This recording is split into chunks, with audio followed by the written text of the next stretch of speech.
I know I am. Now, if I look a little red, it's just because we carried a whole bunch of water from downstairs to upstairs. I mean, a whole bunch of water. Our thinking is if the power grid goes down, we want to make sure we have enough water in the office. So we went to Costco and we stocked up. And, well, climbing a bunch of stairs is going to kind of do that to a fella. Ian Ramsey workout. Yeah, but Kean Ramsey didn't do it. I'm noticing Kean Ramsey's not participating in many of Kean Ramsey workouts. Hey, by the way, will you guys do me a favor? Will somebody move my car? Because I'm going to be up here for a little bit. Yeah. All right. Okay, so, anyways, let's see. Boy, a number of things to talk about today. I mean, we have a ton of stuff to talk about. And there's some big things that are going on right now. The first one is, I can't confirm this, but I did hear it. But I heard that today, Freddie Mac is going to be taking your desktop underwriting files. They're going to start on that today. And yeah, your desktop appraisals are going to be accepted starting today. I don't have confirmation on this. It came from a really good source. And what that essentially means is that, your desktop appraisals are going to replace live appraisals. One of the things that they're requiring is an actual sketch of the property, which makes sense. And there's already mortgage companies that are working through feverishly on this to work with their AMCs to go ahead and just download public records of the sketches of properties. And what that means is you're not going to have any appraisers going out to any properties ever again. What it's going to do is it's going to take in high cost areas where appraisals are going for $1,800 to $2,400. They're going to be back down to $350, $400.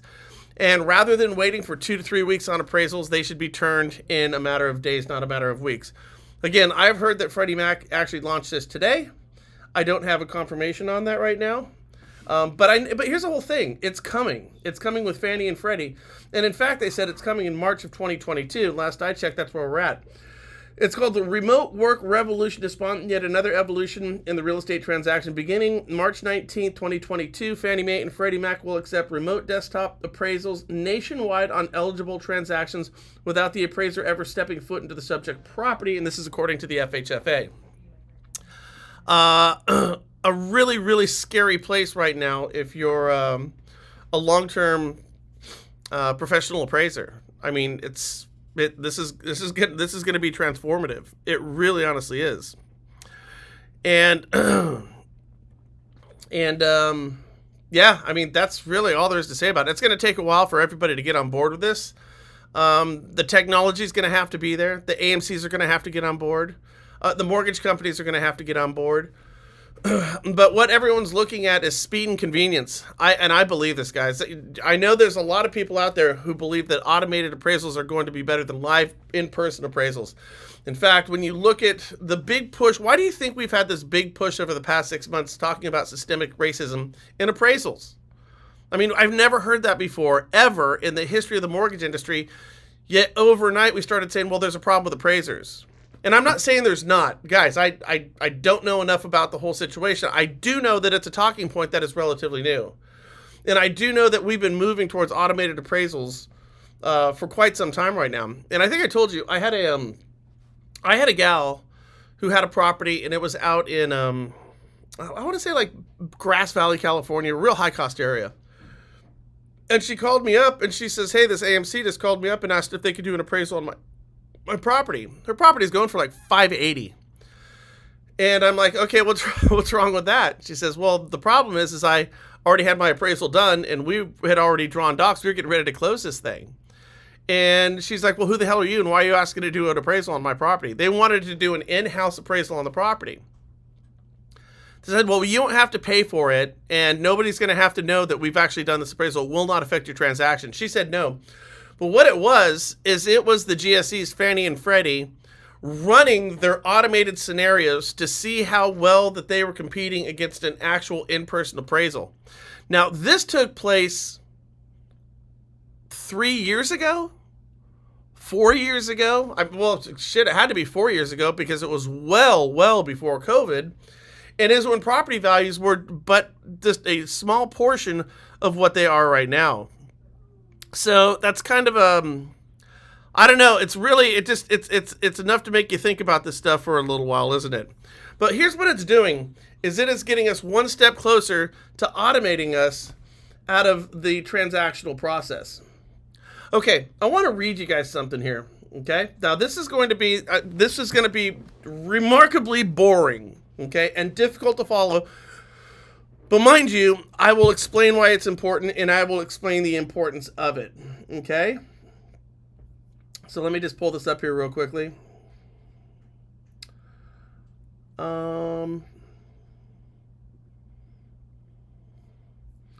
Okay.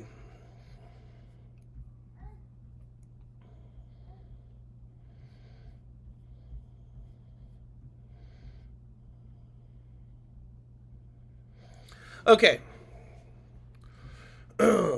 This is talking about, see, we're automating the entire mortgage space right now. That's what's taking place before our eyes to get the most expensive component out of the real estate transaction from a mortgage lender standpoint. This is what's already happening with the iBuying platforms, which are failing miserably. I mean, absolutely failing miserably.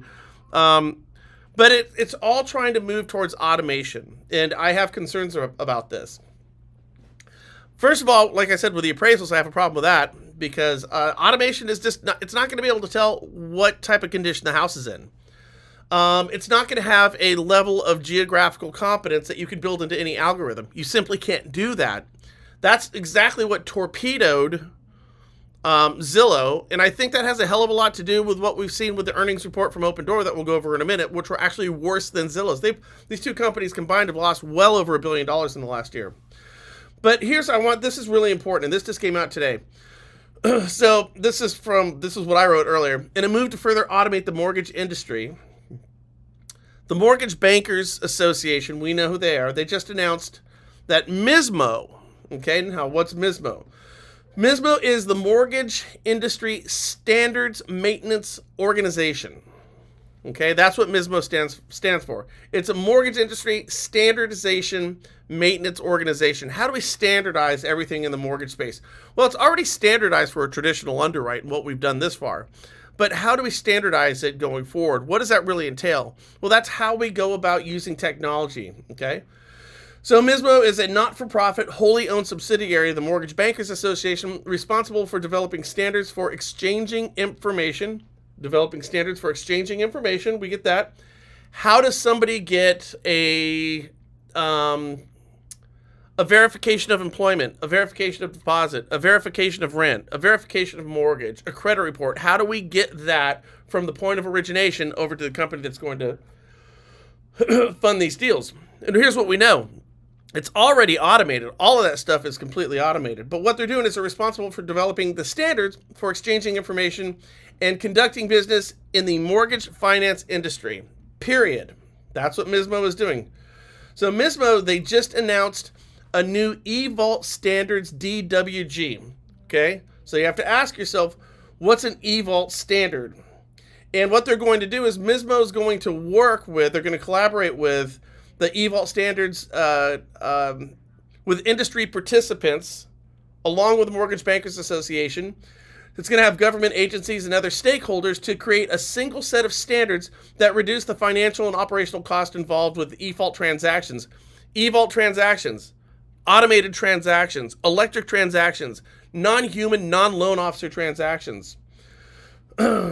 Industry support is needed to ensure that all relevant needs are considered and to confirm that key activities are identified, addressed, and incorporated into the eVault standards. Okay, so the MBA, working with government agencies and interested parties, are trying to find a way to standardize with the eVault system how we transfer our technology. So what is eVault?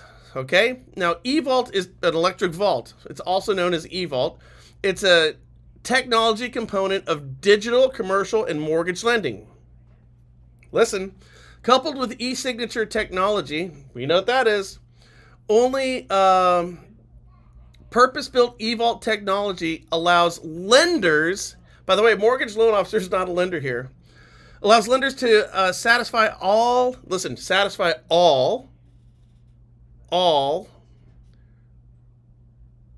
digital loan requirements. All of them set forth by the SBA or the Small Business Association. So eVault is making sure that they standardize all the digital components in a mortgage loan operation. So the Mortgage Bankers Association is working with MISMO, we know who they are now, to set standards for mortgage companies to better merge lending technology with e-signature technology to satisfy all digital loan requirements. And as I said, as a mortgage loan officer, you ain't digital. So that's kind of a trippy one when you think about it. And hold on. Oh, here we go. I'm a little bit behind on some of my stuff I have over here. My bad. So that's something when we start looking at what's going on in the appraisal arena, it really is digitizing the entire mortgage process. So we all know this, that mortgage rates went down again today. It was probably a pretty good day to lock a loan for most loan officers, wasn't it?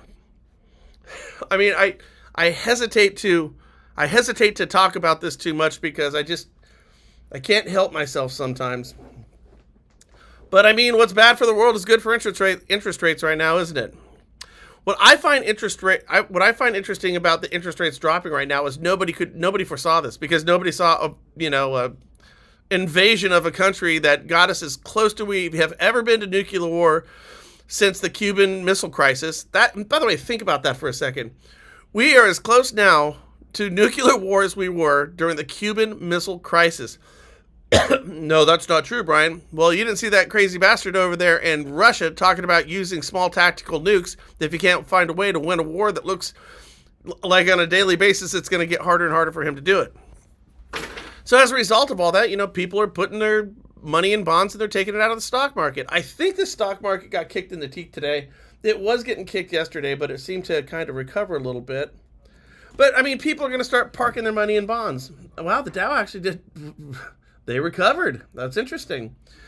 But they're starting to park their money in bonds. And as the harder the conflict gets, I think the more money we're going to see in bonds, because there's stability in that, and we could see rates drop down again. What I find interesting about this is that if we see rates dropping down, it's not of consequence or significance right now to get anybody off the fence in terms of buying a house or refinancing a house. But it could. I don't know. You don't know. Nobody really knows. But if rates did get down into the mid threes, maybe low threes, we could see, another refinance boom. And that would be kind of a trip. Here's the reason why. And I brought this up on the show the other day, but a lot of these newly minted IPO mortgage companies that are out there right now, they have a lot of their money really tied up in servicing portfolios. I mean, big money, kind of double chipped in on servicing portfolios. Now, as long as rates are in the fours, that servicing portfolio is going to look beautiful. It's going to perform wonderfully. 700 credit scores, everyone's got $158,000 in equity. That's a servicing portfolio that's going to pay dividends. But if rates drop down again, we could see a lot of these mortgage companies losing part of their servicing portfolios. And listen, there's a reason why we have these companies going out and arbitrarily changing their EPO agreements that they have with mortgage brokers and lenders out there. Because they're afraid to lose their servicing rights on these giant portfolios that they have, because it could spell doom or gloom for their stock values. And listen, I'm not just talking about UWM here. We saw the whole thing with Rocket as well. I mean, their stock has just been beat to death. Absolutely beat to death. And so a low rate environment, I think, could make it more complicated for those companies to they're both worth so much money and nothing's going to happen. But that's the idea. It could possibly be worse for their stocks. Not investment advice over here. I'm just acknowledging something that came up over the past couple of days. Here's an interesting one. Did you know that we had a 7-time-fold jump in foreclosures? Isn't that crazy? I mean, yeah, foreclosure starts jumped 7-fold. And here's what we know. As predicted, foreclosure starts jumped after quiet holiday season in January as additional COVID-19 protections wore off, leading lenders to start the process on 32,900 borrowers. Now, isn't that interesting? The jump of 28,800 loans from the 4,100 seen in December was the biggest seen in months, according to Black Knight. They're an analytics company who are pretty good to work with. Roughly half of the month starts were among borrowers who were already delinquent prior to the economic impact of COVID-19. Isn't that interesting? You had people who weren't making their payments, were going to get foreclosed on, and then everybody got a forbearance, and it left all these people who were deadbeats. It left them with the opportunity to stay in their house for 2.5 more years. Isn't that crazy? Half of them. Okay, we're delinquent prior to the COVID-19, and half from borrowers who became past due in March 2020 or later. Now, here's the thing. This has already been predicted, and this is going to keep happening as we're going forward. We're going to start to see foreclosure jumps that are going up. Strangely enough, did you know those who are 90 days plus late on their mortgage payment right now, those numbers are going down? Why? Because they're going from being 90 days late to delinquent and getting foreclosed upon. But here's my whole point. Like, why in the hell would anybody be getting foreclosed on right now? This is crazy. We literally have $158,000 in equity across the board on average per household in this country. This is an absolute and utter catastrophic failure on the part of the real estate industry. I mean, all of these people, like agents, dust off your NOD lists. Go get those lists of people who are 90 days late on their mortgage right now, who have a 520 credit score or lower. They're one of the 7-fold higher that are getting foreclosed on as we speak. This one's a no-brainer to do. Now, listen, the numbers aren't big. Okay, we know that. We still have remarkably low foreclosure numbers, and it's going to stay that way. But you see, we have trends in the real estate and lending industry, and everybody follows the same dumb shit. And right now, no real estate agent is looking at NODs as an opportunity for business because nobody's getting foreclosed on. So those lists have gotten all dusty. Like I said, we can buy lists to find people who are going in this direction. Here's what we know. Though the numbers are small, they are certainly, and I mean certainly, going in the right direction, aren't they?